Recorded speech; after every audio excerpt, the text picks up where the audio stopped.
1, 2, 3.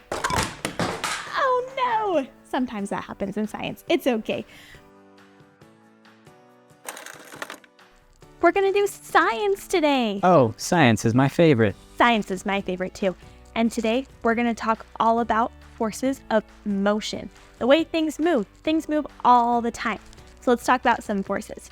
For your first experiment, you're gonna need a balloon and you're gonna need a penny. You're gonna put that penny inside of the balloon. You're gonna blow the balloon up. All right, once you have that balloon all blown up, I'm gonna use my hands as energy to get movement to start in the penny inside the balloon. So it starts to spin around the balloon. Now my hands started to add that movement to the penny. The penny couldn't just move by itself. It had to have a force added to it to get it to start to spin. If I were to take a penny and make it roll on a flat surface, if there was no other force acting on it, it would keep going and going and going forever and ever. Same thing with this.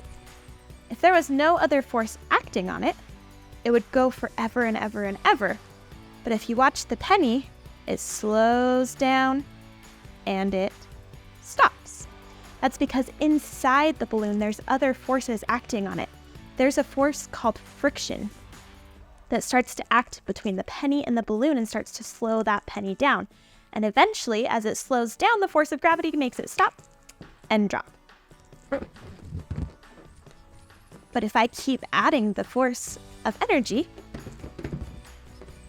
I can get it to spin. All right, our second experiment involves a little bit more that we need to prepare. Here's what you'll need for this experiment. 2 glasses of water, 2 toilet paper rolls, 2 eggs, and a book. All right, I'm going to start with just 1 egg. And this experiment also deals with forces of motion. I'm going to take 1 cup. I'm going to move this other cup so I don't knock it over. 1 cup. I'm going to put the book on top. Then I'm going to take this toilet paper roll. I'm going to make sure it's lined up with my cup. I'm going to put the egg on top. Watch what happens when I hit the book. Ready? 1, 2, 3. Whoa! It fell into the cup. Interesting. We're going to do that experiment again, but this time I'm going to do it with 2. Which means I'm going to need a little bit bigger of a board. Okay, so I set up my glasses of water. I have my board. I set up my toilet paper rolls. Set up my eggs. Okay, it's scary. Are you ready? 1, 2, 3. Oh no! Sometimes that happens in science. It's okay. Maybe we'll try this one more time to see if we can do it without cracking the eggs. All right, let's try that one more time.